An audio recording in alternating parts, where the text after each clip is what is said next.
Si Congressman Lian Libiste, ay ginigiit niya ang kanya kasing panukala no isang araw, di ba ang bat natin 12%. Ang hiling lang niya, gawin yung 10%, alisin natin yung 2%, mababawasan ng konti lang naman eh.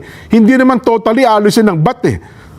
From 12%, gagawin nating 10%. Binabanggit po ni Congressman Lian Libiste ang kanyang agresibong pagsusulong sa Kongreso na pagalawin po ang lehislasyon para sa pagbabawas ng VAT, gawin pong 10% mula po sa 12%.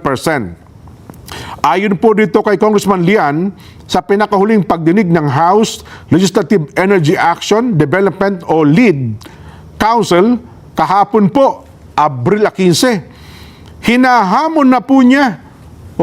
Matapang din itong batang Libiste, pero nakita nyo, mukhang maamo, pero pag nagsalita, may dedikasyon. Hinamon na po niya ang liderato ng Kamara, huwag po kayong magpabihag sa position paper na nilagdaan po ni Executive Secretary Ralph Recto. Nako, kapwa niya Batanggenyo. Dapat anyang katigan ng liderato ng Kamara ang mayorya ng Kongreso na sumusuporta po sa pagpapababa o pagbawas po ng value-added tax o VAT. Ayon po kay Libiste, kinokontra po ni Recto ang pagbabawas ng VAT noon pong panahon nito sa Department of Finance bilang kalihim. Kaya nga naparatangan si Congressman, Executive Secretary pa lang, Ralph Recto. Di ba ito tinatawag na Batman? Isa ko kasi ang proponent ng value-added tax nung ginagawa pa labang po ito. Kaya ang tawag sa kanya Vatman. Ito nga ang naging dahilan kung nakaraan, di ba, tumakbo siya, parang ikinatalo pa ni Ralph Recto ito, no? Nung si Senador, may pagkakataon na ganyan. Ayon po kay Congressman Lian Libiste, hindi kailangang sundin ng Kongreso ang boses ng nag-iisang miyembro ng gabinete. Sige nga, pakinggan natin, Congressman Lian Libiste. Kong Lian? Sinabi po ni Congressman Dagook na narinig din niya na si Secretary Recto ang humaharang sa pagbaba ng VAT.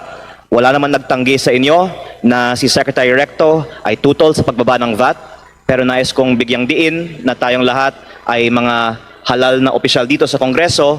Tayo po ay nasa demokrasya at may separation of powers at hindi po dapat porket may mga miyembro ng kabinete na humaharang sa pagboto sa isang bill na kailangan ng Kongreso sundan ang boses ng isang miyembro ng kabinete over ang boses ng sambayanang Pilipino. Yun. Pero ang statement ata ni Senador Recto, ES Recto, sabi niya, hindi kami nakikialam sa trabaho ng Kongreso. Ano ba sabi niya? Naglabas lang sila ng statement ng pahayag. So, nasa sa Kongreso daw po yun kung sasang-ayon doon sa posisyon. Pero siyempre, kayo po nasa Malacanang, indirectly, meron talagang epekto yan. Di ba?